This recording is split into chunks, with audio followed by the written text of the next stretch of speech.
Well, sad news there for sports fans and fans of Roger Federer, in fact. But before we get to that, here's a closer look at the day's market action. Equities retreated from early highs to end sharply lower.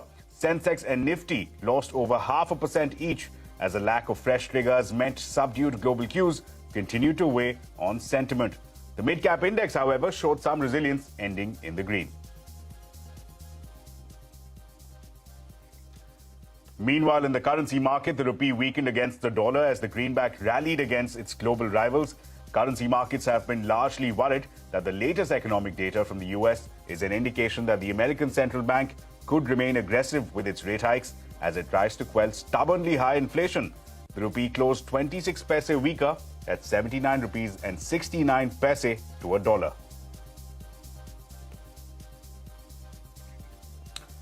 Prime Minister Modi will be attending the crucial Shanghai Cooperation Organization Summit in Samarkand city of Uzbekistan. Now, the 8-member bloc comprising of India, China, Russia, Kyrgyzstan, Tajikistan, Kazakhstan, Pakistan and Uzbekistan. The numbers are likely to discuss global economic turbulence, Ukraine war, energy crisis, trade and investments. Prime Minister Modi is set to hold bilateral talks with Russian President Vladimir Putin and Iranian President Ibrahim Raisi. However, there is no official word if he will hold separate talks with Chinese counterpart President Xi Jinping and Pakistan's Prime Minister Shehbaz Sharif. However, this will be the first time that Modi and Xi Jinping will face each other after the border dispute of 2020. Meanwhile, Xi Jinping and Russian President Putin met in person on the sidelines of the summit for the first time after the Ukraine war. Putin reportedly thanked Xi for China's balanced stance on the Ukraine invasion, accusing the USA of provocation in the Taiwan Strait. Xi called Putin an old friend, saying that China was willing to work with Russia to demonstrate the responsibility of big powers to instill stability and positive energy in a world of chaos.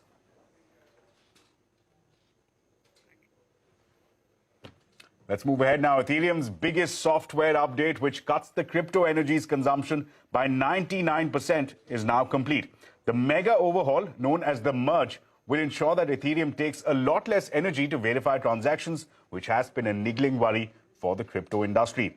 Manisha Gupta is here now, joining us now, explaining how the Ethereum merge is likely to work. Manisha. Ethereum, which is the second largest cryptocurrency by market capital, has seen a very big and a very successful merger. An event which was streamed live saw about 15 minutes when the whole merger was completed, and at a difficulty level of around 5875 and some 19 zeros after that. It was so difficult that it is almost seen similar to switching out a running car's engine. That is how the world or the markets are describing this. What we have seen in sense of a merger is that we have moved on from proof of work to proof of stake. Now, proof of work requires powerful computers, a lot of energy, and it has been difficult when you look at the environment part of it. But when you talk about proof of stake now, it has brought the energy demand or requirement down by 99.95%. In this case, transactions are processed when validators take the coins, and it is, as I said, environment friendly as well. In case of proof of stake as well, the leading blockchain platform, which has decentralized applications, and all apps, NFTs, smart contracts are mostly hosted on Ethereum. Nearly 60 billion worth of economy actually is running onto this right now. The proof of stake also is important in the sense that the new tokens are now being earned by locking ETF. You need at least 32 of them, and more activity will mean more rewards, more earning of Ethereum and tokens via that, though there has to be a fees that has to be paid for all transactions onto the exchange there. Ethereum also is quite positive on the sense that you are looking at a very strong statement from Bank of America suggesting that this will now drive institutional adoption after the merger. The one thing that is still desired is that there is no cut in transaction fees, or the gas fees as we call it. It is still much higher on Ethereum. Right, Manisha, thanks a lot for that. Now, meanwhile, the auto industry leaders seek a stable regulatory roadmap amid concerns over implementation timelines for new passenger safety and EV testing norms. Road Transport Minister Nitin Gadkari calls on automakers to discourage sales of diesel and petrol cars. Because of air pollution, we are making big roads. Your turnover is going to increase. The 10% rise in automobile manufacturing. But at the same time, we will be responsible for creating more pollution in the country. And where we need to find out the solution for that, need to discourage the production and sale of diesel and petrol engines. Well, here's a CNBC-TV18 exclusive. Insurance behemoth LIC is considering setting up its own depository for insurance dematerialization. This comes days after the IRDAI released a mandate for insurance policies to be stored in a demat form. Yash Jain is joining us now with those details. Yash, tell us, how is this demat process going to benefit LIC? Well, last entire week we've been talking about what dematerialization of insurance means and what kind of opportunity does it give to various depositories like NSDL, CDSL, Carvi, CAMS. And it's exact that opportunity which the largest life insurance company in India, that is LIC, has also acknowledged. What sources tell us is that LIC is looking at putting together its own depository, which would be for the purpose of dematerialization of insurance policies. A team at LIC has been assigned with this task, which is actually looking at bringing together a white paper which will be submitted with the insurance regulator IRDAI, essentially a proposal asking for the regulator's approval to start its own depository. The regulator has made it very clear that by December 2022, it wants all new policies to be issued in demat form, and a year after that, that is by December 2023, all old and existing policies will have to be brought on the demat platform. That's the exact timeline which LIC is also looking at when it comes to operationalization of its own depository.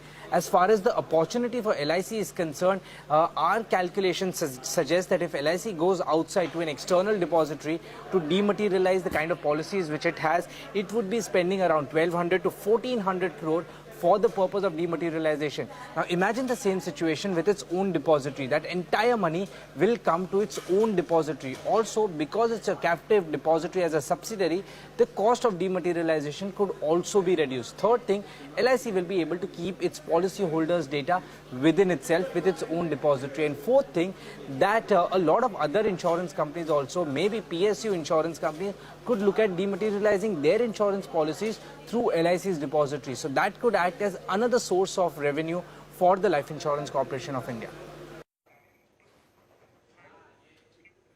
Right, Yash. Thanks a lot for those exclusive updates. Moving ahead now to news coming in from the telecom space. Big subscriber gain for Jio. The telecom company added 29.4 lakh new users in the month of July alone, as per data coming in from the telecom regulator. This takes Jio's mobile customer base to 41.49 crores.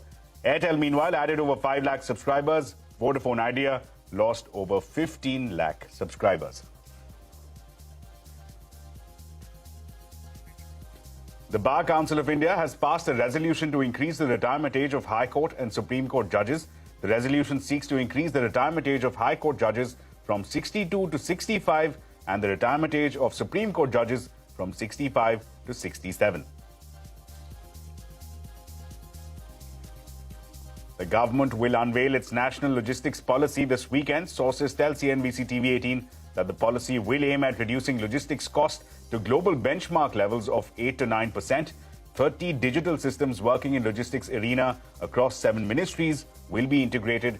14 states, meanwhile, have made logistics policy. 13 states currently have it in the draft stage.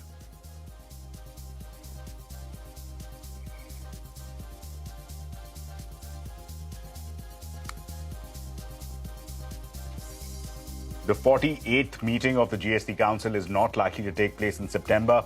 Either sources say the latest postponement to a meeting originally scheduled for the first week of June is due to delays in report submissions by various groups of ministers.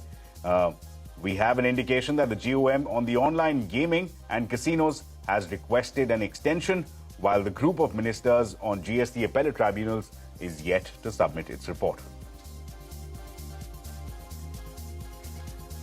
The founder of outdoor apparel brand Patagonia, Ivan Shuina, and his family are giving away their ownership, dedicating all profits to projects and organizations fighting climate change.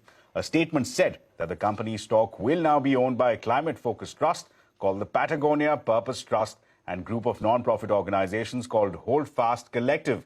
The trust will get all the voting stock, which is 2% of the total. The Hold Fast Collective owns all the 98% non-voting stock. Patagonia expects to generate and donate about $100 million annually, depending on the health of the business.